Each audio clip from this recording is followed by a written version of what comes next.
자, 이번에 2014년도 한번 풀어볼게요. 다음은 빛나가 새어머니와 나눈 대화의 일부입니다. 카토와 맥골드릭의 주장한 재혼 가족 자녀의 특성은 무엇인지 적어보는 겁니다. 그래서 빛나가 새어머니가 말합니다. 빛나가 날 정말 싫어한 것 같진 않은데 내가 잘해주어도 좋아하지 않고 오히려 나를 더 화나게 하는 행동만 골라하는 것 같아요. 라고 했더니 상담교사가 말합니다. 그것은 새로운 부모와의 관계를 맺을 때 아이들이 뾰로롱 때문에 현재 함께 사는 부모와 잘 지내고 싶다는 속마음과는 달리 겉으로는 화나게 행동을 하는 것입니다. 라고 했습니다. 그래서 이게 뭐냐면 정답은 충성심 갈등이었고 원가족에 대한 충성심은 그대로, 그러니까 우리 친엄마를 버릴 수 없는 거죠. 그렇죠? 그대로 유지하기 위해서 새롭게 맺어진 계부모와 새로운 관계를 만들려고 할 때 자신들이 가진 충성심에 상처를 준다고 생각합니다. 나의 친엄마에 대한 나의 충성심이 미안해지는 거죠. 그러니까 어떻게 해요? 새로운 가족을 맞이했을 때 잘해주지 못하고 오히려 화를 내는 것이 바로 충성심에 대한 딜레마. 그래서 충성심 갈등이 정답이 되겠습니다. 그래서 우리 재혼가족의 요구되는 태도를 한번 보면요. 불안이나 두려움을 수용해가고 복잡성과 모호함에 적응을 하며 또 감정적인 문제, 죄의식, 충성심 갈등, 미해결된 과거의 상처 이런 것들을 어루만져 줘야 되겠죠. 그 다음에 재혼과 가족의 재구성을 한 이후에는 직면하는 발달적 문제에는 뭐가 있겠어요? 다양한 하위체계의 조합을 허용하는 새로운 하위체계를 통해 관계를 재형성하는 것이 발달적 문제가 되겠습니다. 자, 2013년에 10번 문제 볼게요. 자, 상담교사가 선모야, 어머니가 말한 것 중에 내 관심을 끈 이야기가 있니? 라고 했더니 태권도 이야기. 중학교 때는 여러 가지 운동을 했어요. 그래서 상담교사가 엄마는 네가 운동을 많이 해서 다른 아이들보다 힘이 세다는 말씀을 하셨지. 난 네가 운동을 해서 기른 힘을 어디에 썼는지 궁금해. 선모가 침묵합니다. 상담교사가 선모는 운동을 하면서 얻은 힘을 좋은 일에도 나쁜 일에도 썼을 것 같은데 선모가 태권도장에서 산 동네에 연탄 다루기 봉사를 했어요. 우리가 자꾸 싸우니까 관장님이 힘은 좋은 일에 써야 된다며 우리를 시켰어요. 그때부터 걔들하고 많이 친해졌어요. 아, 그렇구나. 이번 일이 학교 친구들과 많이 친해질 수 있는 계기가 될 수 있었구나. 선모가 어색해하면서 친하진 않을 것 같지만 나는 학교에서 조용히 지내고 싶어요. 애들이 날 건드리니까 자꾸 싸우게 돼요. 참았어야 했는데. 어머님 불렀습니다. 상담교사가. 선모와 제 이야기를 들으면서 어떤 이야기에 관심이 끌리셨나요? 어머님을 불러서 어머님에게 뭘 물어요? 선모와 제 이야기를 들으면서. 그렇죠? 자, 리스닝을 하려면 선모가 뭘 해야 어머님이 선모 어머님이 불렀죠? 뭘 해야 선모 어머님이 얘기를 들으면서라는 얘기하려면 선모가 선생님과 텔링을 해야 되죠. 그래서 선모가 텔링을 했어요. 그래서 선모가 진술을 했기 때문에 여기 상담교사가 선모 어머님 하고 불렀죠. 선모 어머님, 선모와 제 이야기를 들으면서, 자, 리스닝 했죠. 그래서 들으면서 어떤 이야기에 관심이 끌리셨나요? 하고 물었더니 어머니가 참았어야 했는데 말이에요. 참았어야 했는데를 말했잖아요. 그쵸? 참았어야 됐는데를 선모가 말했어요. 참았어야 했는데. 얘기했죠? 그래서 선모 어머니가 얘기합니다. 요 참았어야 했는데 말이에요. 참았어야 했는데 말입니다. 라고 얘기를 시작합니다. 그러면 다시 진술의 리텔링, 재진술이 되겠죠. 선모 말을 어머니가 재진술을 했어요. 참았어야 했는데 라는 말이에요. 선모가 이런 마음이 있는 줄 몰랐어요. 상담교사가. 이 말에 관심을 가진 특별한 이유가 있으신가요? 선모가 어렸을 때부터 덩치는 컸지만 아이들에게 맞고 들어온 적이 많아서 태권도장을 보내면서 참지 말라고 야단을 쳤어요. 어쩌면 선모는 더 참을 수 있었는데 제가 자꾸 참지 말라고 한 것 같아요. 상담교사가 선모가 어릴 때 엄마의 말씀에 순종하려고 노력한 아이였군요. 선모가 어머니 말씀을 잘 듣는 게 어머니에게 어떤 영향을 주었나요? 라고 해서 중략 나오고 상담교사가 다시 또 선모야 하고 선모를 불러요. 선모야, 지금까지 엄마와 나눈 이야기를 들으면서 자, 어머니가 지금 재진술 했잖아요. 그래서 선모야, 너 지금 나랑 너네 어머니랑 얘기한 거 들었지? 네 자신에 대해서 새롭게 알게 된 부분이 어떤 게 있니? 라고 해서 너가 다시 또 선모가 뭐예요? 어머니가 너의 진술에 재진술한 걸 다시 재진술을 해봐. 얘기를 좀 해봐, 선모야.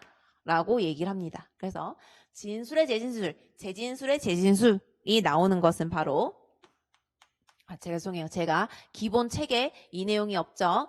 여기에 이제 답으로 해서 넣어 드릴게요. 그리고 제가 그 문제풀이 내일 할 때 요거 빠진 부분들 드릴게요. 제가 책이 5권이 있었는데 한 권을 안 썼었는데 그 한 권에 요게 최근이 아니라 그래도 이제 몇 년 전에 그분이 3판을 만들면서 교수님이 넣었고 그 전에 옛날 책에는 이 내용이 없었어요. 그렇죠? 그래서 정의예식이 답이 되겠고 뭐예요? 진술과 재진술을 상담 과정으로 활용하는 기법이 되겠습니다. 나머지는 한번 읽어보시고 밑에 요것만 한번 읽을까요? 정의예식 과정에서는 진술과 재진술에 대한 재진술을 통해서 정체감에 대한 결론을 내릴 수 있도록 돕는데 예를 들어 5명의 가족이 있다면 2명이 얘기하고 3명은 듣고 다시 3명이 얘기하고 2명이 듣고 그래서 들은 사람들이 재진술 해주고 3명이 들은 얘기를 재진술하고 다시 3명이 얘기한 재진술을 2명이 재진술을 해주는 게 바로 정의예식이 되겠습니다. 2014년에 11번은 아까 했어요. 답이 순환적 인과관계입니다. 순환적 인과관계.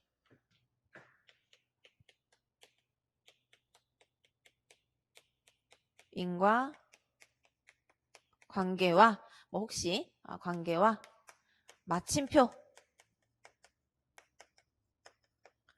라고 마침표를 넣어주시면 더 좋겠어요. 그래서 요것도 이제 문제풀이 때 마침표 들어가는 내용들 한번 공부해 볼게요. 그 다음에 이제 2014년도에 1번. 자, 1번 민우친 거죠? 민우친. 이거는 참고로 그렇게 좋은 문제 아니었어요. 요거는 민우친이 그 법칙 구조를 이용하는 그 법칙에 대한 이론들, 그러니까 이론의 법칙들을 공부하는 게 진짜 힘들어요. 교보에 가서 민우친에 대한 책을 보면은 모든 교수가 민우친에 대한 기법이 다 다릅니다.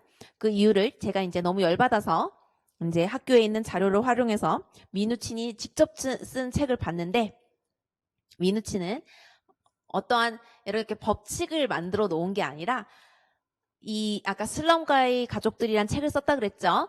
그 가족들 하나가 가족이 다 달라요. 그쵸? 폭력을 휘두르는 아빠, 쇼핑 중독에 든 엄마, 애를 다 버리고 떠난 할머니에게 자라난 아이, 그 다음에 또 알코올 중독의 아빠, 그 다음에 무능력한 아빠, 그리고 막 외도를 한 아빠, 이렇게 해서 모든 가족이 다 다릅니다. 내용이. 그래서 어떠한 딱 법칙이 있는 것이 아니라 그냥 그렇게 딱딱딱, 특징 있는 가족들을 실어놨어요. 책에다가. 그래서 요 내용 같은 경우에는 이제 식욕장애가 있는 가족의 경우였습니다. 그래서 거식 증상이 있죠, 소라가. 그래서 가족 상담의 3가지 목표를 쓰라고 하면 아까 제가 그 민우친을 이제 내일 한다고 그랬는데 도저히 진짜 오늘은 죽어도 민우친이 2시간 걸릴 것 같아서 안 되겠고요. 가장 중요한 거는 위계 질서. 그래서 체계가 있는데 부모 체계가 있어요. 그 밑에 이제 부모, 자녀, 체계가 있죠. 그 밑에 형제, 자매 체계가 있는 거예요. 그래서 이렇게 체계가 1, 2, 3층이 딱 있어야 올바른 가족이다 라고 얘기하는 위계질서. 그 다음에 아까 경계선이 좋은 거는 명확하고 분명한 경계선은 좋은 거니까 빼고 안 좋은 게 두 개가 있는데 애매한 경계선, 경직된 경계선이 되겠습니다. 그래서 이거는 각자 서로 집에 들어가서 각자 방에 들어가고 인사도 안 하고 같이 밥도 안 먹는 가족. 애매한 경계는 엄마랑 아이가 융합이 돼가지고 아까처럼 계속 진영이가 친구한테 놀러를 못 간 이유가 엄마랑 자기랑 융합이 돼가지고 엄마가 곧 나오고 내가 곧 엄마여가지고 친구랑 못 놀고 엄마랑 붙어 있는 거예요. 이게 애매한 경계가 되겠죠. 그래서 요거를 다 때려 고치는 게 뭐라고요? 민우친의 구조적 상담이니까 어떤 구조, 가족 구조를 다 변화시키자 라는 내용이었습니다. 그래서 첫 번째로 상담 목표가 경계선, 밀착된 경계선, 애매한 경계선을 애매한 경계선을 어떻게 분명하고 명확한 경계선으로 분명한 경계선도 되고 명확한 경계선으로 바꿔내고 역시 경직된 경계선도 명확한 경계선으로 바꾸는 것이 목표가 되겠습니다. 그래서 이 애매한 경계선은 가족들 간의 감정이 지나치게 얽혀 있어서 사소한 일에도 갈등이 발생합니다. 너와 나의 구분이 없죠. 그래서 하위 체계 간 지나치게 밀착되어 있어서 자아의식과 책임의식이 발달되지 못합니다. 그리고 밀착된 가족원은 개별성과 독립성이 없고 자발성과 책임성이 낮습니다. 그래서 가족 하위 체계 간의 적절한 분리가 필요합니다. 그래서 부모랑 소라랑 엄마 아빠랑 체계를 다른 체계니까 떨어뜨려 놓자 이 말을 하는 거죠. 다음 위계질서.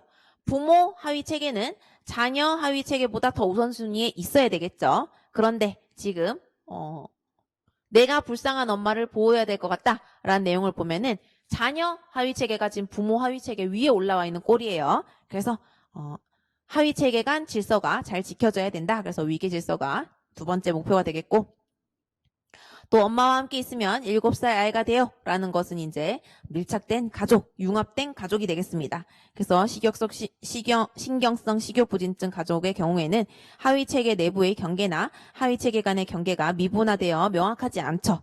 그래서 어느 한쪽 부모만이 힘을 가졌거나 부모-자녀 관계에만 열중하여 부부관계가 불안정하거나 심지어 자녀가 부모의 위치에 있는 경우도 있습니다. 그래서 지나치게 밀착되어 부부관계에 영향을 미치는 경우가 있기 때문에 조부모의 관계가 지나치게 밀착되어 부부관계에 영향을 미치는 경우가 있기 때문에 이러한 상황에서는 자녀가 안정된 가족관계 속에서 자중투성을 형성하지 못하고 자신을 억누르면서까지 상대방의 반응에 지나치게 신경 쓰게 됩니다. 자, 2014년도에 2번 다음은 전문상담교사가 찬우를 가족을 상담하는 과정에서 가계도와 동적 가족화를 그렸어요.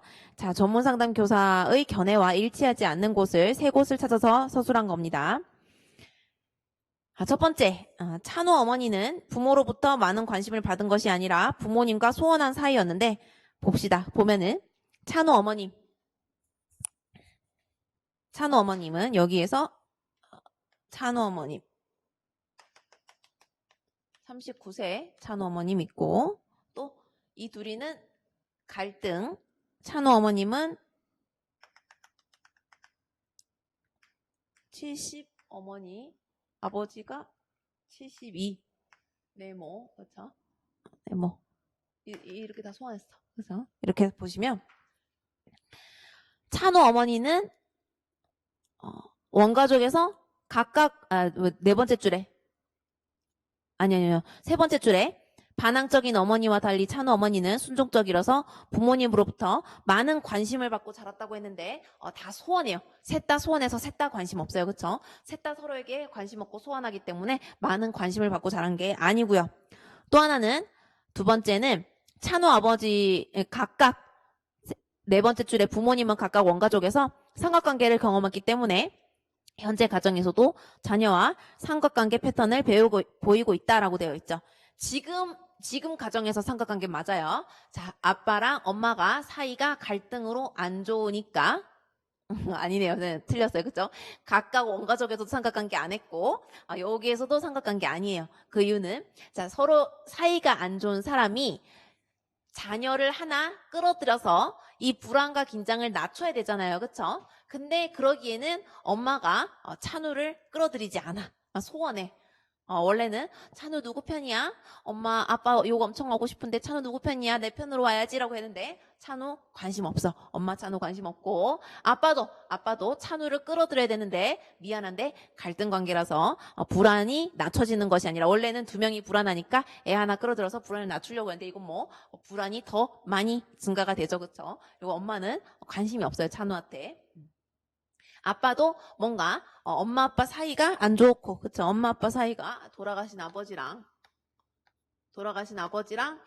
엄마 아빠가 사이가 안 좋고 아빠랑 갈등되어 있죠. 그쵸? 그래서 이 엄마랑 찬우 아버지랑 누구냐? 할머니. 그쵸? 찬우에게 할머니랑 할아버지랑 사이가 안 좋았고 할머니가 찬우 아버지를 어떻게 편애가 아니라 내 편이지? 라고 해가지고 해서 요거는 삼각관계 오케이. 얘는 삼각관계 오케이. 관계 오케이. 얘는 인정. 둘이 서로 사이 안 좋아서 아들을 끌어들였어요. 자, 여기는 서로 소원해. 여기는 서로 소원해서 불안과 긴장도 없고 서로 소원하면 불안과 긴장도 없고 애를 끌어들여서 누구 편이야? 하지도 않아요. 그래서 여기는 삼각관계 없습니다. 없어요. 여기는 또 둘이 사이가 안 좋아서 한 편을 끌어들여가지고 누구 내 편이야 융합을 해야 되는데 엄마는 찬우한테 관심도 없고 아빠도 찬우랑 사이가 갈등해서 안 좋아요. 그래서 각각에서 원가족에서 삼각관계 경험했다. 이거 아닙니다. 셋째, KFD에서는 행동에서는 가족이 직접적으로 상호작용하지 않고 따로 수영을 하고 있으므로 지금 다 칸이 질러져 있죠. 그쵸? 수영장 칸이 다 질러져 있어서 회피가 반영되었고 구획선, 이 구획화는 다른 가족의 회피, 거부, 부인에 대한 두려움이 있고 소통이 잘 이루어지지 않았음을 의미하기 때문에 수영을 하고 있어서 찬우는 화목한 가정을 기대하는 것 같다라는 게 아니에요. 그렇죠? 서로 구획화돼서 서로 따로 놀자, 다 안 친하다 이런 거를 얘기해 주는 거죠. 그래서 2014년도 이렇게 끝내고 자 2015년도 자, 엄마가 그럽니다. 경수야 엄마가 너 얼마나 사랑하는지 알지? 일로 와 이렇게 합니다. 그래서 경수가 네 엄마 하면서 갑니다. 그쵸? 그래서 엄마가 이번 기말고사 1등 할 수 있지? 경수가 네 노력해 볼게요. 그럼 엄마가 얘 누가 너더러 대답하래? 이럽니다. 그러면 애가 엄마가 물어보셔서 이렇게 얘기했더니 엄마가 그래서 이번 1등은 자신 있다는 거야 없다는 거야? 얘기합니다. 그래서 경수가 어떻게 말해야 되지? 네 노력해 볼게요라고 말했더니 누가 너더러 대답하래라고 하고 대답 왜 안 해? 이렇게 하는 거죠. 왜 말이 없어? 엄마 말이 말 같지 않니? 이렇게 하는 거죠. 그 다음 민지네는 민지야 너 때문에 요즘 내가 못 살겠다. 성적이 이게 뭐니? 이제 가부터 먼저 할게요. 일단 경순의 가족은 뭐예요? 베이트스네. 어떤 거예요? 엄마가 애가 대답을 해도 네 노력해 볼게요 해도 누가 너 뭐 대답하래? 근데 대답을 안 하니까 대답을 왜 안 해? 이러는 거죠. 그쵸? 이래라 이렇게 해도 저렇게도 뭐라고 하는 거죠. 그쵸? 그래서 뭐 어쩌라는 거야 라는 바로 이중고속 메시지가 되겠습니다. 그 다음에 민지네 가족에는 민지야 정말 너 때문에 못 살겠다. 성적이 이게 뭐니? 엄마 죄송해요. 그러니까 엄마가 학원 바꾸라고 했잖아. 엄마 말대로 했으면 됐잖아. 넌 왜 그렇게 애가 엄마 말을 안 듣니? 이러죠. 그래서 그 학원은 가기 싫단 말이에요. 이렇게 했더니 네가 제대로 하는 게 뭐가 있어? 이러면서 네가 매번 고집 피우니까 되는 게 없잖아. 아유 내가 정말 너 때문에 못 살겠다. 이러는 거죠. 그렇죠? 그래서 뭐예요? 어머니는 비난형이라고 보시면 되겠습니다. 죄송해요. 제가 좀 약간 막판이 되니까 집중을 못하네요. 그렇죠? 그래서 비난형이 되겠고 단답형이었네요. 넘어갈게요. 2015년에 7번 이야기 치료입니다. 그래서 기억에 아무래도 미루는 행동이 연희와 어머니 사이에 갈등을 일으키게 만들었나 보네요. 어쨌든 미루는 행동을 의인화시켰습니다. 어머니와 연희를 힘들게 하는 미루는 행동이 어머니의 삶에 어떤 영향을 주었나요? 그러니까 미루는 행동이라는 걸 어떤 그 의유다 뭔가 다른 생명체처럼 말을 하는 거죠. 그래서 이거는 아까도 계속 많이 풀었지만 문제의 외제어가 되겠습니다. 자, 니은의 문제의 외제어 이제까지 지금 기출에 3번 나왔어요. 이야기 지루해서. 여러분 찾아보세요. 3번 나왔습니다. 자, 니은의 연희야. 네가 숙제를 미루지 않은 때는 어떤 경우니? 네가 숙제를 미루지 않고 했던 적이 있는지 생각해보고 그 일에 대해서 자세히 얘기해볼래? 라고 해서 아까 이렇게 얘기하면 또 여러분 3번 나온 거 기억할 거예요. 뭐였죠? 관대한 척에게 얘기해봐 라고 해서 해결 중심 상담에서 관대한 척에게 얘기해봐 해서 예외적 지문이 되겠죠. 요것도 3번 나왔습니다. 아까 기출 한번 살펴보세요. 그 다음에 이제 다음은 전문 상담교사가 민우친의 구조적 가족치료 관점에서 진수의 가족을 평가 요약서 일부입니다. 밑줄친 기억에 해당하는 재구조와 목표를 2가지 측면에서 진수 사례와 적용해서 서술하고 이를 바탕으로 상담 후 예상되는 바람직한 상호작용의 변화를 나타내는 가족지도를 그리세요. 보니까 진수 아버님은 일단 창밖을 보고 있네요. 그렇죠? 밤늦게 일하고 가정에 소홀했습니다. 어머니는 주로 큰딸과 많은 이야기를 나누며 남편이 너무 무심하다고 원망해요. 그러면 어떻게 우애 연합할 수도 있겠죠. 그렇죠? 근데 만약에 우리 둘이 같이 아빠 밀어내자라고 되면 안정연합이 되는 겁니다. 그냥 하소연하고 토로만 하면 우애연합이죠. 자, 둘째 딸도 어머니와 늘 붙어 지냅니다. 진수는 어릴 적부터 아버지와 대화가 없었고 엄마와 누나들 사이에도 끼지를 못했습니다. 그래서 가족들이 있어도 진수는 외톨이처럼 지내는 시간이 많았죠. 그림을 보니까 엄마랑 딸 둘이랑 붙어 있고 진수 혼자 덩그러니 있고 아빠는 창밖을 보고 있어요. 그래서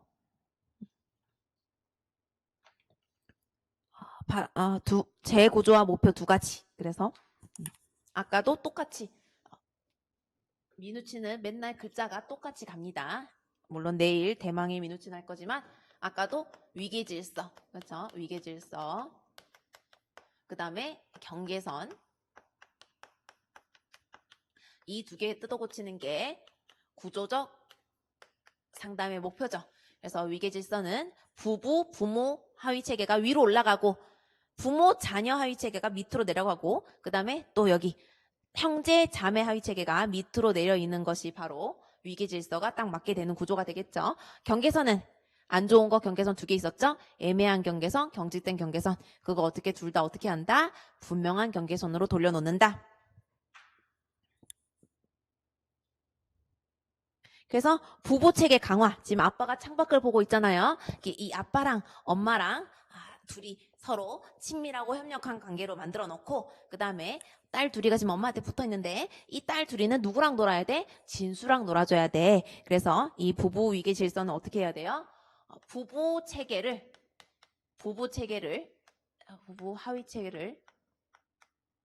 하위 체계를 강화합니다. 그래서 엄마 아빠가 서로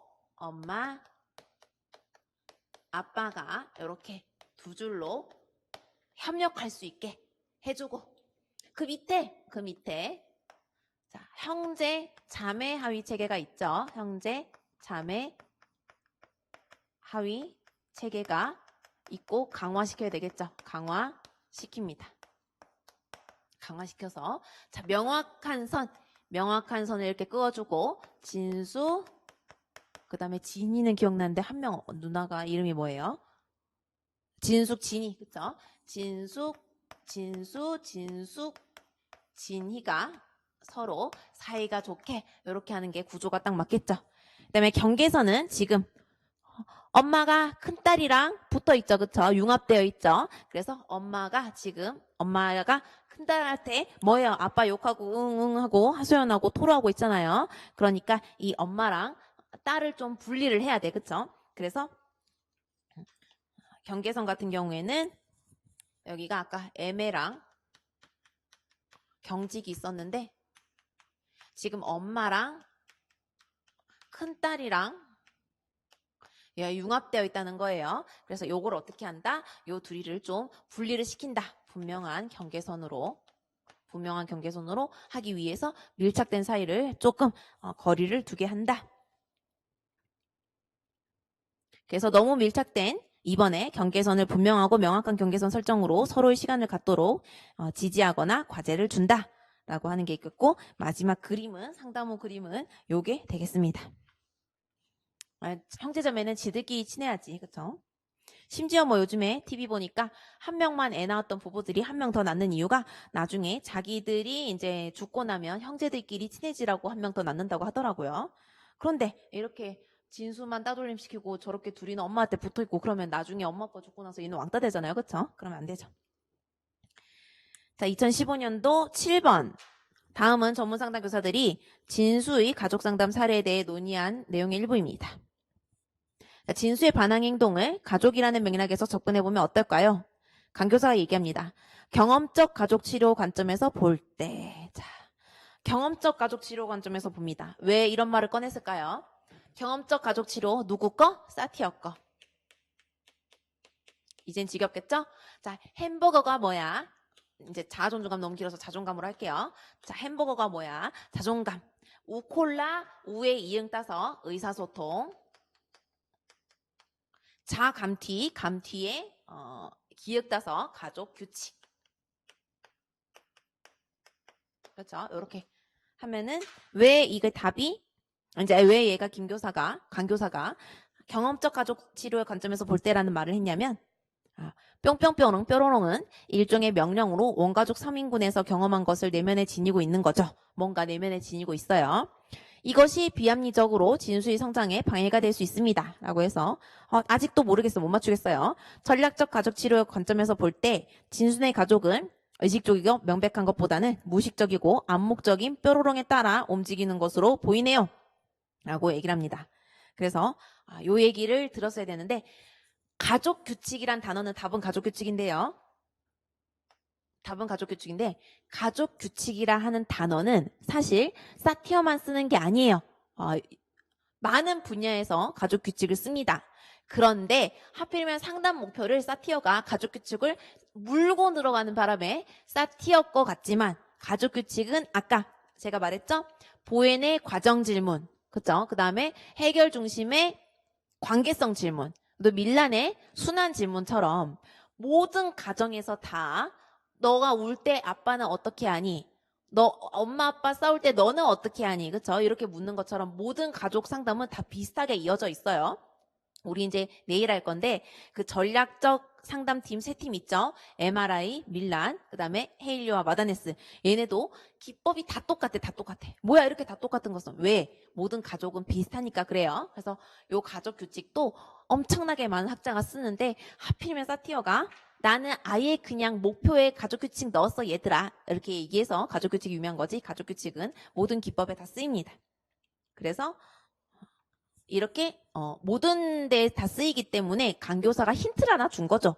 경험적 가족 치료 관점에서 보면은 셋 중에 하나 골라. 근데 딴 데에도 쓰는 거야 라고 하면 가족 규칙이 되겠죠. 그 다음에 이제 이 교사가 말합니다. 일반 체계 이론의 관점에서 볼 때 가족 체계는 가족의 상황에 따라 안정성을 유지하기도 하고 변화되기도 하죠. 어떤 느낌이 와요? 제가 아까 에어컨 얘기했었죠. 그래서 어떻게 해요? 26도로 맞춰 놓으면 27도 가면 다시 26도로 맞추고 26도 맞추다가 에어컨 너무 많이 틀어서 24도까지 가면 다시 올리고 해서 자꾸 26도를 이런 식으로 26도를 맞추는 거예요. 그렇죠? 그래서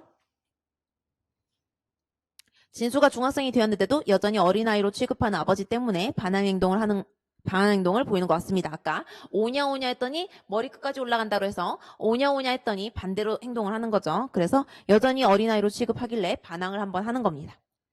그래서 이러한 상황을 볼 때 진순의 가족은 가족 체계의 변화를 거부하고 안정성 유지한 방향으로 제가 왜 에어컨 얘기를 했냐면 우린 보통 에어컨을 몇 도에 맞춰놓고 하거든요. 그래서 항상 그 온도를 유지해. 저는 26도. 관공서는 맨날 벽에 붙어져 있죠. 우리 관공서는 24도를 원칙으로 합니다. 그래서 24도에 맞춰서 관공서 계속 24도 온도로 나오는 거죠. 에어컨이. 그래서 항상성이 되겠습니다. 자, 그 다음에 2015년대 8번. 이제 여기 나왔네요. 그쵸? 민수 아버지께서 지금 이 자리에 계신다면 뭐라고 할까요? 그쵸? 그럼 어머니, 민수가 원하는 대로 해주시는 것을 마음에 들어 하지 않는 사람은 누구죠? 아버지. 그럼 민수가 이런 행동을 할 때 아버지는 어떻게 얘기할까요? 라고 얘기를 하겠죠. 그래서 이건 뭐예요? 아까부터 계속 얘기했던 뭐예요? 해결 중심에선 관계성 질문, 밀란에선 순환 질문, 그 다음에 보엔에선 과정 질문이 되겠습니다. 너무 간단하게 넘어가면 되겠고, 자, 2015년에 이제 1번 하반기 A를 보겠습니다. 자, 요거는 외워야 되는 문제가 되겠죠. 그래서 요거를 외우기 위해서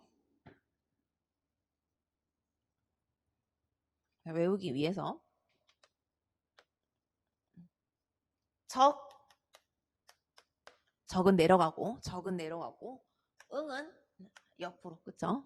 응은 옆으로. 사실 응이 밑으로 내려가야 되는 느낌인데 응을 밑으로. 뭐 거꾸로 외워도 되겠다, 그쵸?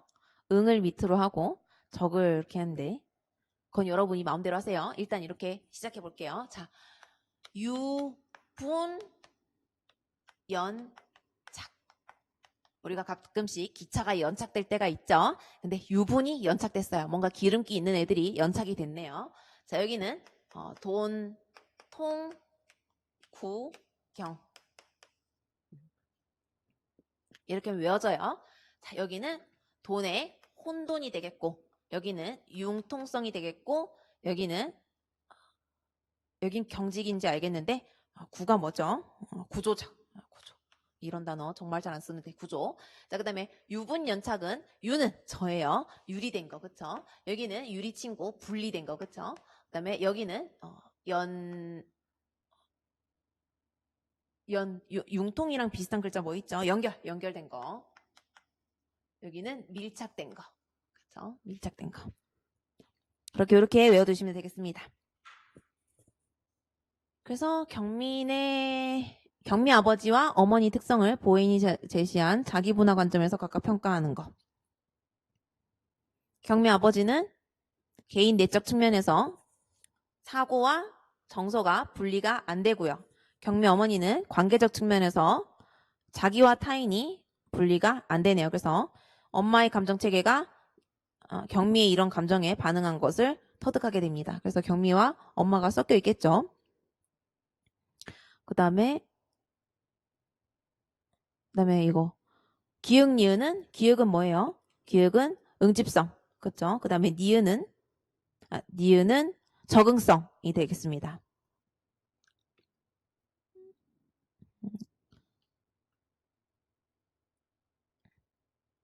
그 다음에 디귿은 16가지 유형 중 경직 밀착, 그쵸? 요 경직 밀착. 서로 다 연락 안 하는데, 그쵸? 소원한 관계인데 이렇게 붙어있는 관계가 되겠습니다. 보자. 다양한 체험에 외국으로 가고 싶어 하는데 가족은 떨어져 살면 안 된다고 하고 경미 부모님 심하게 반대도 한답니다. 경미 언니는 부모님에게 늘 순종적인 편이지만 경미 아버지는 조금이라도 늦게 퇴근하면 불안해하며 전화를 합니다. 근데 부부싸움을 하고 나면 경미 어머니는 경미 방에서 경미와 함께 잠을 자면서 신세한탄을 하고 울고요. 경미는 엄마가 울 때 같이 울게 되고 엄마가 슬퍼한 것이 마음이 힘들어서 아버지가 너무 싫어진다고 합니다. 하면서 서로 경직되어 있는데도 불구하고 밀착되어 있네요. 그래서 경직 밀착에 해당이 되겠습니다. 그 다음에 넘어가서 2015년에 2번. 자, 기역은 뭐예요? 자, 지금 콜라랑 햄버거랑 감튀 나왔죠? 그래서 의사소통 나왔고 기역은 뭐겠어요? 햄버거가 있어야지. 자아 존중감이 되겠습니다. 그 다음에 니은은 표면적 수준에서 점차 깊은 수준으로 탐색하는 거, 빙산 탐색이 되겠죠? 그래서 뭐였어요? 자기가 나도 날 몰라. 자기 맨 밑에 행동이랑 대처는 보이고 감지를 하고 열기를 감지하죠. 이렇게 외우시면 되겠습니다. 그래서 이렇게 보고 넘어가고요. 맨날 했던 얘기 지금 뭐 빙산 탐색도 여러 번 하고 맨날 하니까 다시 2015년도 1번 보시면 제가 지금 이거를 다 안 읽고 나니까 니은이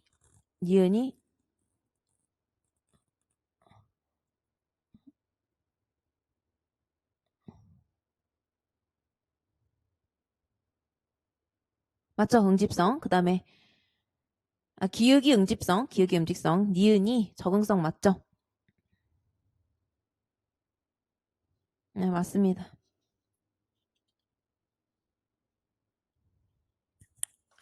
제가 이 보기를 안 읽으니까 이해가 빨리 안 되네요. 어쨌든 이렇게 끝내고 2016년도 한번 볼게요. 2016년도에 전략적 가족 상담의 기법 명칭입니다. 그래서 가장 중요한 건 뭐예요? 자, 맨 마지막에 상담사 얘기합니다. 어머니께 매일 20분씩 남편에게 화를 내고 싸우는 척하고 지시하고 그다음에 아버지께서도 함께 싸우는 척하도록 지시할 겁니다. 라고 해서 이런 척 저런 척 해주세요 라고 하는 거는 가장 기법이 되겠습니다. 문제 상황인 척 괴로운 척 하면서 지시하는 거죠. 하는 척 해라 하는 건 가장 기법. 2016년에 10번. 자, 틀린 점은 뭐예요? 틀린 점은 지금 대호가 15세 밑에 네모로 들어가 있죠. 대호가 두 줄은 우리 내담자 두 줄 들어가 있고 아버지가 죽은 대호 아빠죠. 그쵸? 죽은 대호 아빠인데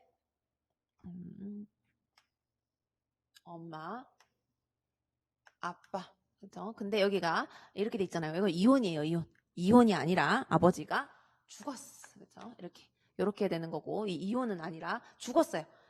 그리고 이혼하고 죽은 게 아니라 그냥 죽어서 혼자 된 거죠. 그래서 요 글자가 틀렸다. 이게 아니고 요 X를 쳐줘야 된다라는 것이 틀린 점 한 가지가 되겠고 그 다음에 수정할 부분 한 가지가 되겠고 두 번째 카트와 맥골들이 제시한 재혼가족의 발달적 단계와 쟁점을 바탕으로 가족이 계획해야 할 과제 한 개를 쓰고 그 근거를 대호가족의 진술 내용에서 찾았을 것. 그래서 재혼가족의 계획까지 한 가지는 대호가 친할머니에게 연락하지 못하게 함으로 대호가족에게 그러니까 대호 아버지는 이제 새아버지죠. 연락 못하게 함으로 그러니까 친할머니한테 연락을 못하게 함으로 어떻게 해요? 과제는 새로운 배우자와 계부모를 포함한 가족경계 재형성, 그쵸? 그 다음에 자녀들의 생부, 생모, 그리고 조부모를 포함한 친인척까지도 관계를 유지할 수 있는 여유 공간 설정하기, 그 다음 재혼가족 통합을 증진시키기 위한 추억이나 역사 만들기 등이 있겠습니다. 그래서 이 재혼가족에 대한 내용 알아두셔야 되겠고요.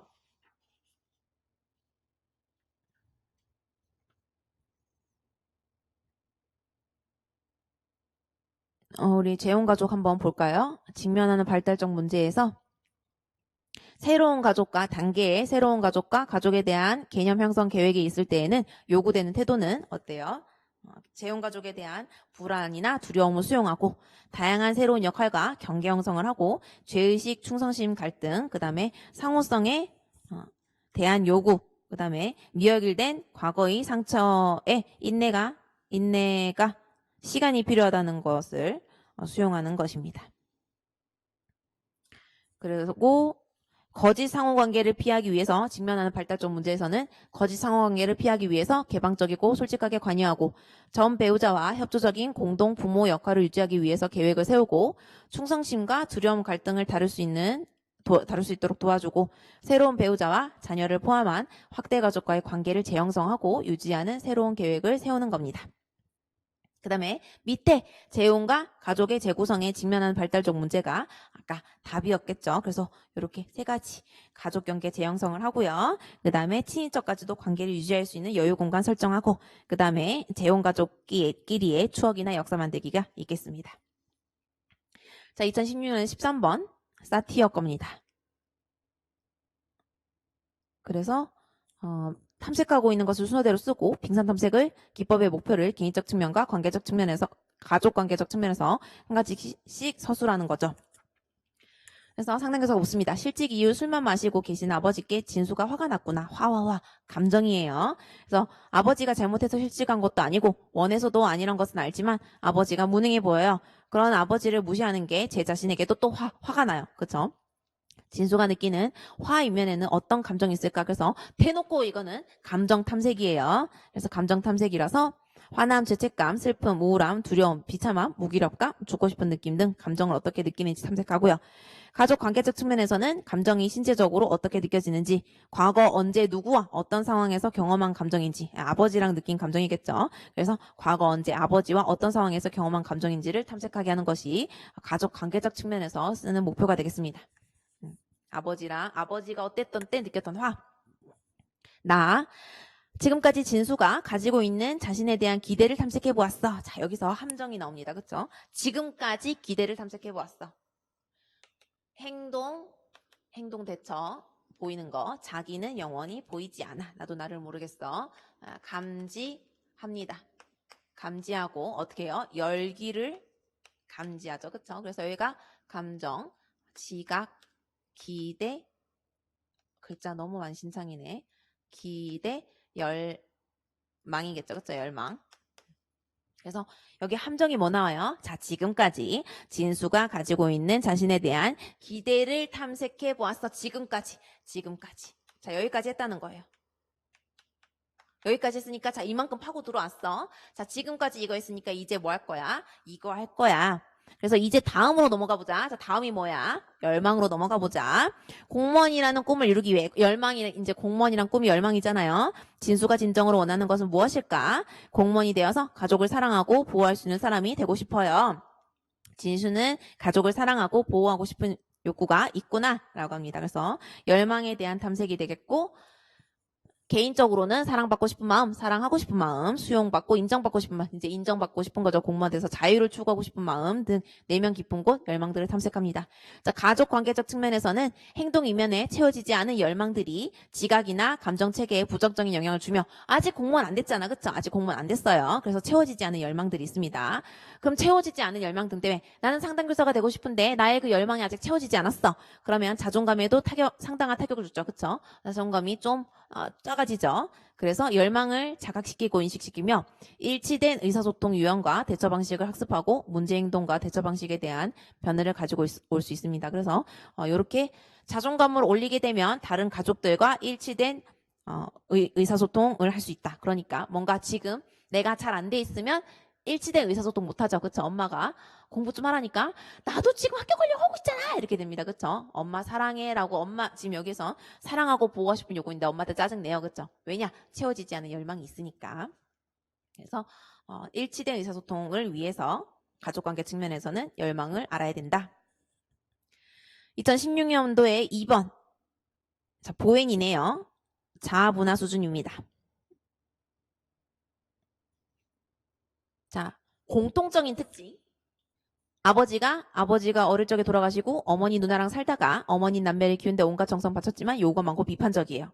그래서 고향에서 먼 지역의 대학에 진학한 후 어머니와 왕래 안 해. 그치? 어머니와 왕래하지 않아요. 자, 뭐가 떠오르나요? 보행하면 정서적 단절이 떠올라야죠. 그 다음에 어머니는 세 번째 줄에 대학을 졸업한 후 직장에서 만난 남편과 몇 번 데이트를 하고 집을 떠나고 싶어서, 그쵸? 집을 떠나고 싶어서 충동적으로 결혼했습니다. 결혼 후에는 친정 가족과 교류하지 않아. 뭐예요? 정서적 단절입니다.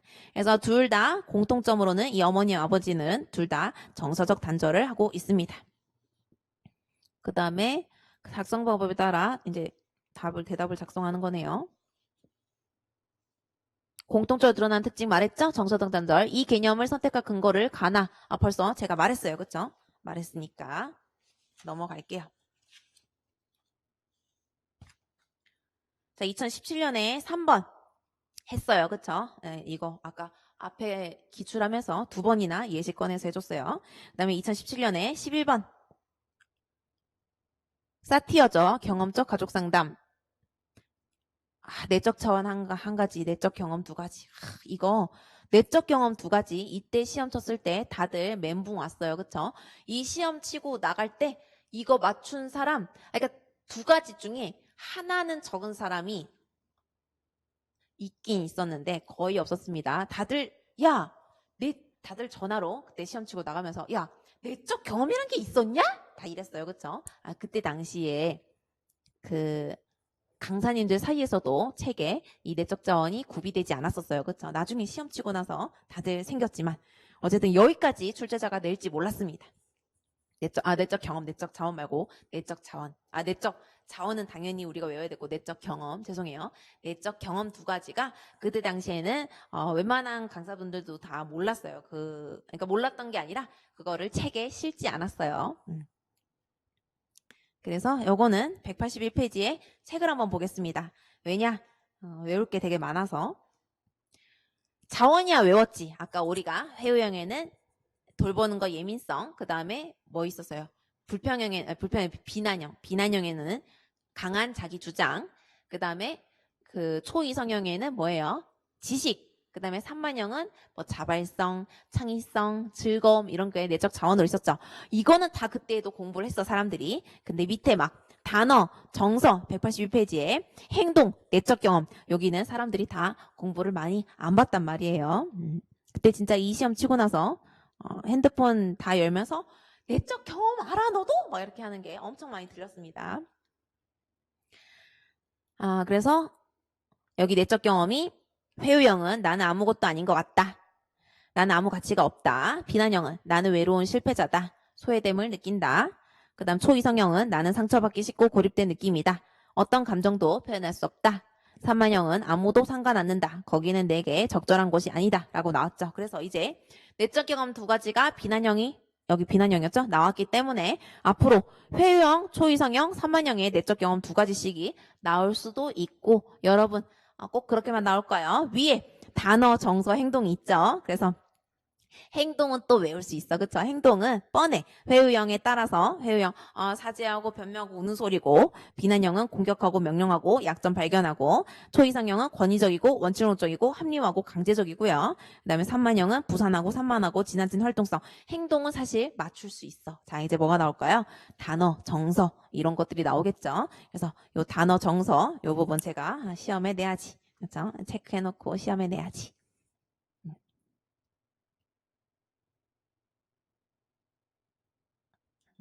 적어놨어요. 여러분 외워요. 적어놨어요. 이 시험에 낼 거라고 무조건 적어놨습니다.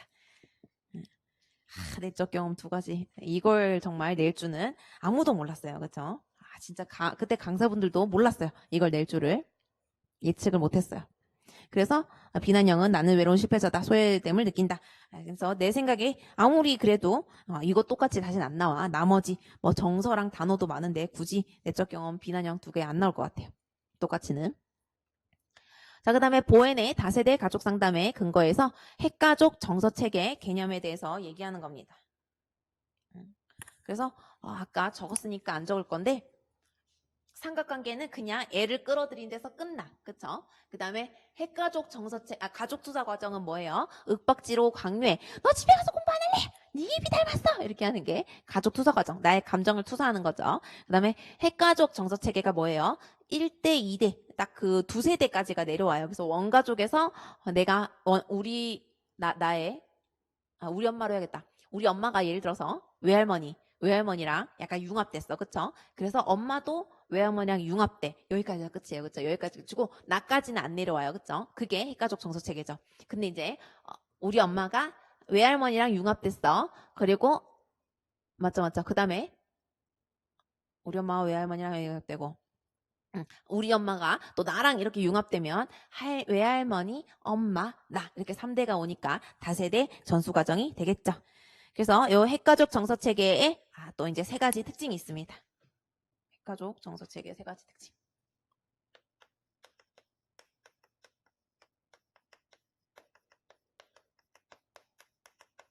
자, 이건 뭐였어요? 아까 원가족과 핵가족만 2대에 걸쳐서만 어떻게 해요? 삼각관계가 나타나고 미분화, 자미분화 서로 막 융합되고 섞이고 하는 겁니다. 자, 그래서 핵가족 정서 체계의 세 가지 특징.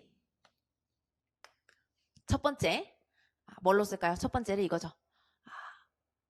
항상 삼각관계는 부부가 불안과 긴장이 생겨서 자녀 한 명을 끌어들여요. 그렇죠? 그러면은 어떻게 돼요? 만성적인 서로 부부 갈등이 있습니다. 만성적인 부부 갈등. 그래서 여러분 누구랑 치고받고를 매일 해봐요. 그것도 이제 부부가 이혼 안 할 거면 평생을 치고받고 싸워야 되는데 그렇게 되면은 하여튼 둘 다 아프던가 둘 중에 한 명이 아프던가 아파요. 그래서 신체적인 뭔가 기능에 스트레스 많이 받아서 정말 안 좋은 경우에는 뭐 암이 와가지고 뭐 그런 집도 있더라고요. 예, 그런 얘기도 들었어요. 아빠가 너무 엄마를 괴롭혔대. 근데 엄마가 암이 온 거야. 그래서 이 아들은 그때 아빠한테 그랬대요.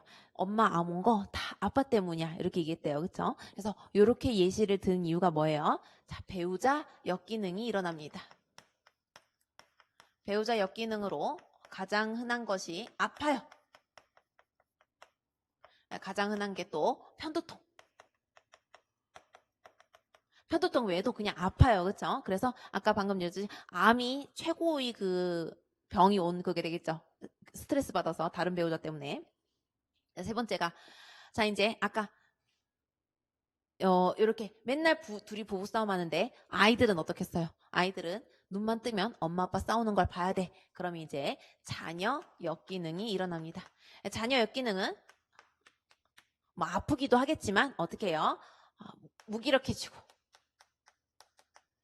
성적 엄청 떨어지고 비행행동하고 뭐 등등등 자녀 역기능 온갖 거 다 하는 게 정서에 문제가 오고 정서 장애가 생기고 정서 장애 뭐 있겠어요. 예를 들어서 분노 조절 장애 이런 거 걸리는 거죠. 그래서 지금 여기에 맨날 싸우니까 자, 두 번째 남편에게 이야기하면 들으려고 하지 않고 화부터 내니까 심하게 싸우게 됩니다. 부부싸움을 하고 나면 남편은 아예 시어머니 방으로 들어가서 식사 때 외에는 나오지 않습니다. 그럼 저는 아들 철수에게 밤이 새도록 하소연을 하고요. 하소연하는 건 민우친에서 뭐라 그런다? 우회연합이라고 한다. 착한 아들인 철수는 끝까지 저희 이야기를 들어주고 부부싸움 다음 날은 제가 걱정이 되는지 철수가 학교에 가지 않으러 학교도 안 가죠. 그쵸? 자 이제 뭐 비행은 아니지만 학교에 안 갑니다. 학교에 가서도 쉬는 시간마다 전화를 해서 제 안부를 확인하곤 합니다. 이러면 이제 성적도 되죠. 그래서 성적이 떨어진 것 같아서 걱정이 됩니다. 그래서 자녀 역기능이 되겠습니다. 자 2017년도에 8번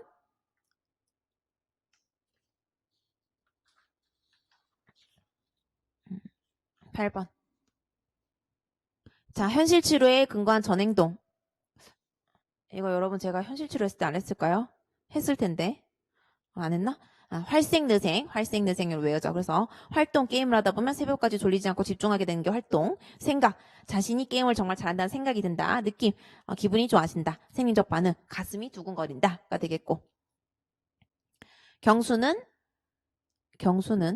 맨 마지막에 내가 이렇게 두 번째 줄에 맨 마지막에서 두 번째 줄에 경수는 자신이 게임을 많이 하는 이유는 부모의 이혼 그리고 아버지의 술과 무관심 할머니의 잔소리 그 다음에 선생님들의 꾸중 때문이라고 남 탓을 하니까 불평형이 되겠죠.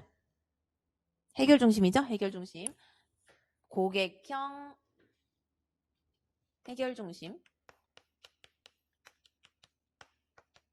고객형 그 다음에 불평형 그 다음에 방문형 그래서 아까 과제를 외울 때 어떻게 해요? 불교에 관심이 있으면 고행을 해라.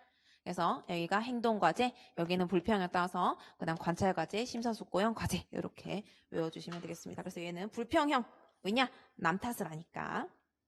아까 문제인식 있어. 그쵸? 얘는 문제인식도 없어. 얘는 뭐예요? 문제인식이 있는데 내 탓이 아니야. 남 탓이지. 남 탓을 하니까 얘는 불평형. 그 다음에 예외 질문 진행 과정 1단계, 2단계. 자, 1단계가 예외를 확인합니다. 당신이 요거는 제가 우울증으로 해놨네. 게임을 하지 않은 지는 언제였나요? 그쵸? 게임을 하지 않은 적은 언제였나요? 게임 한 적 게임 하루도 안 한 적 없었어? 있죠. 그쵸? 그러고 나면 예외를 증폭시키는 겁니다. 그래서 예외가 없다고 말하면 만약에 아니요 저 게임 하루도 빠진 적 없는데요 하면 이제 내담자에게 작은 변화도 생각해보러 격려하고 만약에 예외가 있다고 하면 사실 제가 한번 게임 안 하고 잔 적 있긴 해요. 그러면 어떻게 그런 일이 일어났죠? 그 다음에 또 뭐 있어요?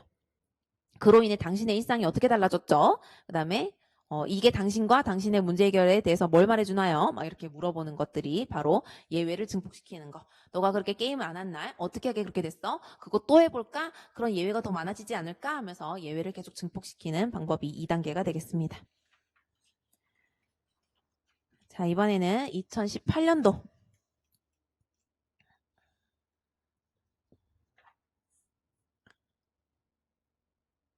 자, 이제 내용이 나옵니다. 수지가 혼자 있는 게 싫어요. 엄마가 식당일 하시느라 밤 11시가 되어야 들어오시니까 고민이 있어도 도움을 청할 수 없어요.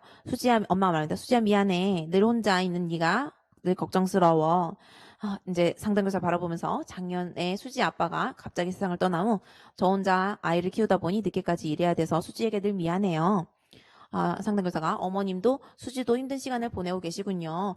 두 분 마음이 전해져서 저도 마음이 뭉클해지네요.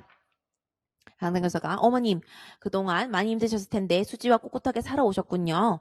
그런데 이처럼 힘든 상황을 버틸 수 있게 해준 힘이 무엇인지요? 라고 물어봤더니 어머니가 얘기합니다. 수지 아빠예요. 지금 우리 곁에 없지만 우리 부부는 수지와 함께 행복한 가정을 만들어 보자는 말도 자주 했었어요. 지금도 힘들 때면 수지 아빠랑 상상 속의 대화를 나누곤 해요. 수지, 난 엄마가 슬퍼할까봐 아빠 이야기 잘 안 했는데 울먹거립니다. 나도 아빠가 많이 보고 싶어. 그래서 상담교사가 수지도 아빠가 많이 그립구나. 아빠가 너에게 준 사랑을 어떤 느낌으로 기억하고 있는지 말해보렴. 이라고 했더니 상담교사가 또 중략을 하고 수지야. 아빠에게 수지는 어떤 딸이었을까? 했어요. 그랬더니 수지가 귀염둥이 공주, 아빠는 절 공주라고 불렀어요. 아빠는 자기가 한 일 중에 절 낳은 게 제일 자랑스럽다고 말씀하셨어요. 그랬더니 상담교사가 아빠에겐 수지가 최고의 보물이었구나 라고 얘기합니다.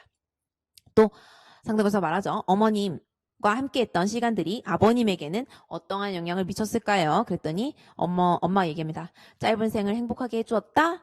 생전에 저에게 결혼해줘서 고맙다는 말을 자주 했었어요. 그랬었죠. 상담교사가 오늘 상담에 대한 소감을 말해보실래요? 수지가 아빠가 절 소중히 여겼던 것처럼 저도 저 자신을 소중히 여기고 사랑해야겠어요. 엄마가 요즘 많이 힘들었는데 남편으로부터 위로를 받은 느낌이에요. 일단 돌아가신 남편이지만 남편으로도 위로받은 느낌이래요. 수지와 함께 행복한 가정을 만들어 보자던 그 약속 지켜나갈게요. 아빠랑 약속한 거죠. 그래서 요건 뭐냐면 정답은 회원 재구성이 되겠고 스토리를 재저작할 때 내담자의 삶에서 중요한 영향을 주었던 인물을 찾아내어 내담자와 그들을 다시 연결시킴으로써 이야기를 풍성하게 하는 거니까 삶의 수지와 지금 엄마가 행복한 삶을 만들어가자는 게 누구와의 약속이었다? 아빠와의 약속이었다. 그래서 내담자의 삶에 중요한 영향을 주었던 인물 아빠를 찾아내서 내담자와 그들을 다시 연결시킴으로써 이야기를 풍성하게 만드는 것이 바로 회원 재구성이 되겠습니다. 자, 그 다음에 2018년에 10번 해결 중심 상담 이론이네요. 그래서 밑줄 친 사용 기법의 명칭, 그 다음에 이 기법의 사용 목적 3가지 사례 근거 연결해서 서술하는 겁니다. 자, 내가 조금 색다른 질문을 해볼게. 슬기가 오늘 여기에서 상담을 끝낸 후에 보통 때처럼 시간을 보내고 잠자리에 들었지. 근데 슬기가 잠든 사이에 신기한 일이 일어나서 내가 고민하고 문제가 다 해결됐어. 기적이 일어났네요. 슬기가 잠든 사이에 그 일이 일어났기 때문에 그 일이 일어난 줄도 몰랐어. 아침에 눈을 떴을 때 무엇을 보면 원하는 일이 일어났다는 것을 알아차릴 수 있을까라고 해서 해결 중심 다시 합니다. 관대한 척에게 얘기해줘라고 해서 얘기해서 마지막 기가 기적 질문이 되겠죠. 그래서 기적 질문은 가상적 해결 방안을 구상하려고 너 이렇게 기적이 일어났는데 왜 그랬을까? 어떻게 됐을까? 하고 물어보는 것이 가상적 해결 방안 구성이 되겠죠. 그래서 1번의 그 3가지 사례는 이번 상담의 목표를 정했으면 하는데 오늘 네가 상담을 통해서 어떻게 달라졌으면 좋겠니? 라고 물었고 내담자가 진정으로 해결하기 원하는 것을 그려내고 구체화하도록 하기 위해서 질문합니다. 그래서 기적 질문은 가족들이 구체적인 상담 목표를 설정할 때 가상적으로 일어날 변화를 상상해 봄으로써 해결점을 찾을 수 있도록 돕습니다. 그래서 구체적인 상담 목표를 설정할 때 요거 중요 표시하려고 2번은 친구들이 널 싫어한다는 느낌을 받고 있겠구나. 많이 힘들고 외롭겠다. 라고 상담교사가 말한 후 기적 질문을 쓴 이유는 감정 변화가 더 쉽고 빠르기 때문에 가능한 자신이 먼저 행동이나 새로운 구조를 만들도록 유도를 하기 때문입니다. 감정 변화가 더 빠르고 쉽기 때문에 이렇게 물었다. 이렇게 말을 했다. 3번 혹시 초등학교 때 친구들과 친하게 지냈던 적이 있었니? 라고 상담교사가 이제 말이 씹히기 시작하네요. 예외 상황을 대해서 물은 것은 문제 해결에서 가상적 해결책을 생각하게 되면 내담자는 예외 상황을 찾을 수 있게 되고 새로운 구조를 만들 수 있기 때문입니다. 그래서 가상적 해결책을 생각하게 되면 지금 기적 지문이 가상적 해결 방안 구상이죠. 그래서 구성을 하게 되면 예외 상황을 찾을 수 있게 돼서 친했던 적이 지금 이렇게 친구들이 안 친하니까 있었니? 라고 예외 질문을 물어보는 겁니다. 다음 넘어가서 어쨌든 이 문제도 어려웠어요. 이 문제도 굉장히 어려웠고 최근에 나온 문제들이 정말 좀 애매모호하고 분석도 힘들고 어려워요. 그래서 그때는 절대 여러분만 힘든 거 아닙니다. 다 모든 친구들이 다 함께 시험을 조지고 나와요. 단지 우리가 잘해야 할 때일 점은 중요한 애들을 외워서 답을 적을 수 있는 애들은 다 맞추고 나오자. 그걸 말하고 싶은 거죠. 어려운 거 나오면 다 조져요. 그쵸? 아까 내적 경험 진짜 대박이었어. 다 이렇게 나오고 하는데 전부 다 핸드폰으로 내적 경험 뭔지 알아? 다 진짜 막 내적 경험 아무도 내적 경험을 몰랐기 때문에 심지어 강사들도 내적 경험 하면서 내적 경험 찾아다녔죠. 그쵸? 참고로 가끔씩이 아니라 무조건 해마다 시험 치면 어떠한 특정한 답은 강사들 책에 아무데도 책에 없어요. 그래서 그때부터 강사들도 함께 답을 찾기 시작합니다. 그 정도로 모르는 답은 당연히 나오니까 절대 모르는 답이 나왔을 때 나만 모르는 게 아닙니다. 자, 2018년에 8번. 자, 보엔의 다세대 가족 상담에 근거해서 유나 가족의 삼각관계 형성 과정에 영향을 미친 요인 3가지. 이 문제 정말 더티 플레이 중에 상 더티 플레이. 정말 이거는 풀이를 하고 싶지 않을 만큼 정말 더티 플레이. 이거는 제가 생각하기에는 이거 낸 출제자 제가 정말 가슴에 손을 얹고 여러분 제가 대학원 다녔잖아요. 지금도 다니고 있잖아요. 여러분은 이 얘기만 합시다. 여러분은 심리학과 교수라고 하면 심리학 다 알 것 같죠? 아니에요. 여러분 한번 인터넷을 뒤져봐서 그 박사와 석사 차이 막 이런 거 한번 보세요. 어쨌든 박사 논문, 석사 논문은 엄청나게 많은 내용 중에 이 심리학 내용 중에 딱 하나, 그쵸? 딱 하나. 심지어 전공도도 다 달라. 인지심리, 뇌심리죠, 그쵸? 발달심리, 아기들 자라나는 발달심리다. 사회심리, 사람의 행동을 평가하는 심리, 조직심리, 우리나라란다. 기업에 인센티브 주는 인사팀에 들어가는 게 조직심리죠. 그 다음 또 뭐 있어요? 상담심리, 우리가 내고 있는 상담심리 빼고. 그 다음에 임상심리는 이런 거 안 해요. 다 정신병, 그쵸? 병원 가죠. 임상심리는 병원 갑니다. 이런 상담 내용 안 해요. 그 다음에 또 무슨 심리 있죠? 범죄심리는 좀 너무 디테일하고 또 무슨 심리 있습니까? 다 나왔나요? 이러고 집에 가면 또 이제 중간에 또 다른 심리가 기억이 나겠죠. 어쨌든 이런 게 있는데 상담 심리도 다 하나 참고로 그 대상 관계 막 위니컬, 코언 뭐 등등등 멜라닌 뭐 이렇게 멜라닌 이러면서 그 학자가 막 4명 정도 있거든요. 석사, 박사도 대상 관계 내에서 그 4명의 학자 내에서 그 한 명의 학자의 얘기에 그 한 명의 학자가 말한 그 하나를 가지고 논문을 써요. 그러면 그 사람은 대상 관계에 있어서는 알진 몰라도 나머지 상담 내용 잘 모릅니다. 물론 교수가 돼서 몇 년을 하면 내용을 학생들한테 가르쳐줘야 되니까 공부를 하지만 석박사 논문을 쓸 때에는 모든 내용을 아는 게 아니라고요. 그렇죠? 모든 내용을 아는 게 아니에요. 그래서 제가 보기에는 이 문제를 낸 사람은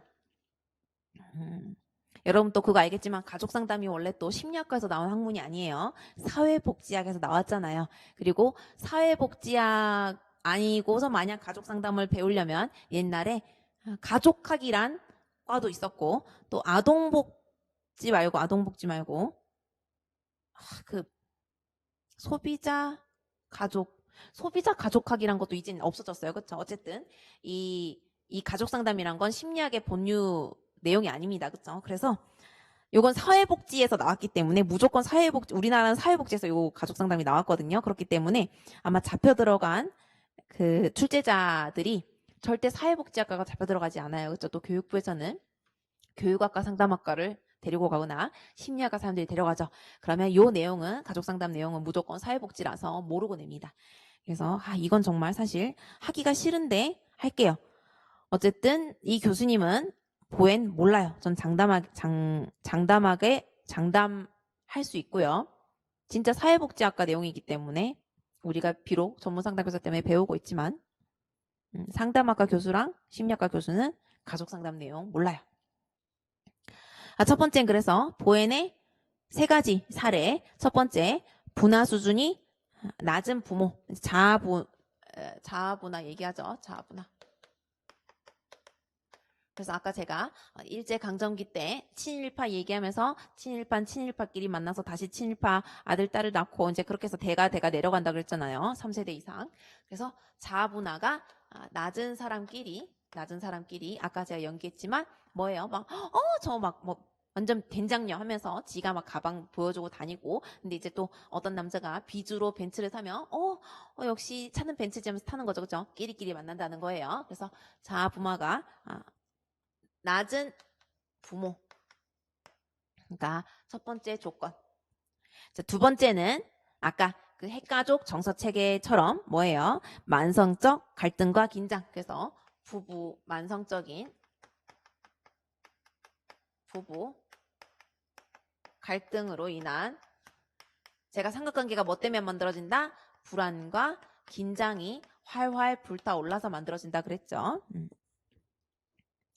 세 번째가 아까 말했지만 3세대 이상 어떻게 된다? 미분화가 미성숙한 사람끼리만 결혼을 해서 더더더 미성숙한 사람끼리 결혼해서 애를 낳았는데 애가 갑자기 성숙해져요? 성숙하게 커요? 아니죠.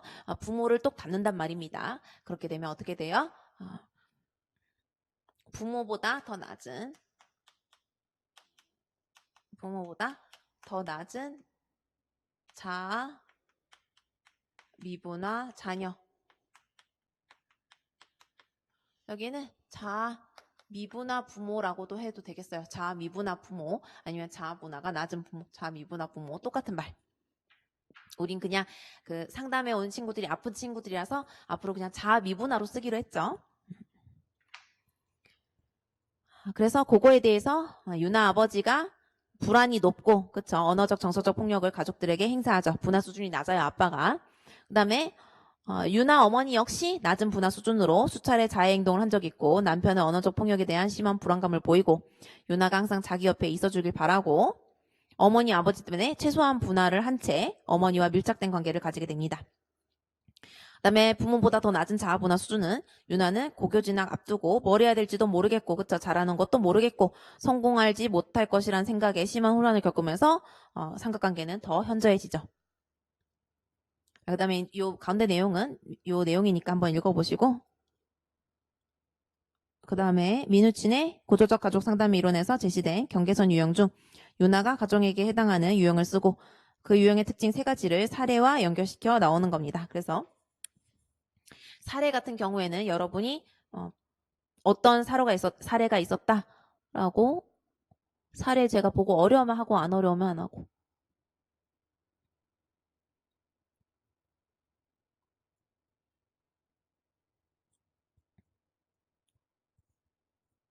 안 어렵네요. 그쵸? 충분히 찾을 수 있습니다. 그래서 이거 경계선만 정리를 할게요.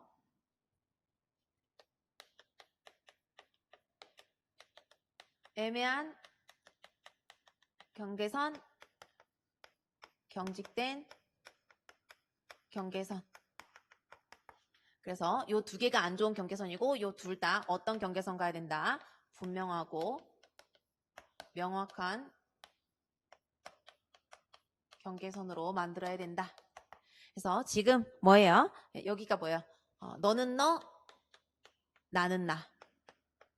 여기 뭐예요? 너는 나, 나는 너. 그쵸? 애매한 경계선. 그래서 지금 유나랑은 엄마랑은 거의 네가 내고 내가 니인 상태가 됐습니다. 그래서 애매한 경계선이 되겠고 그 다음에 유형의 특징 3가지. 사례 연결. 자, 화가 날 때에는 동생에게 심한 욕설을 퍼붓거나 때립니다. 그래서 뭐예요? 가족원들 간의 감정이 지나치게 얽혀서 사소한 일에도 갈등을 발생하고요. 그다음에 2번에 엄마가 또다시 자해할까봐 수시로 전화를 걸고 엄마의 안부를 묻습니다. 그리고 엄마가 유나가 자기 옆에 가서 있어주길 원하죠. 그래서 너는 너, 나는 나요, 너는 너, 나는 나가 아니라 너는 나, 나는 너처럼 너와 나와의 구분이 없어집니다. 그래서 계속 엄마 안부를 묻는 거죠. 3번에 개별성과 독립성이 없고 자발성과 책임성이 낮습니다. 그래서 학교 가는 것도 귀찮고 무력감과 분노가 갈수록 심해지고 그 다음에 수업 중에 멍하게 앉아있는 게 이제 뭐예요? 나에 대한 책임감이 없는 거죠. 난 학생인데. 그 다음에 동생을 돌보게 했던 부모에 대해서 화가 나고 왜냐? 그러면 개별성과 독립성이 없어지잖아요. 그렇죠? 동생을 맨날 챙기면 내가 나라는 존재가 어디 있어요? 이런 걸로 보시면 되겠습니다. 그래서 이렇게 기출풀이 다 끝났고요. 내일 이제 대망의 민우친 정리하고 오늘 만약에 한 것들 중에 내용이 없는 부분이 있으면 오늘 기출이 없는 부분을 내일 문제풀이 때 하면 되겠고 민우친이 가장 오래 걸릴 것 같네요. 그리고 나머지 오늘 여기 기출에서 다루지 못한 내용들도 내일 문제풀이에서 한번 다뤄보겠습니다. 그러면 내일 문제풀이 시간대 가족상담 문제풀이 시간대에 만나요. 내일 봬요. 고생하셨습니다.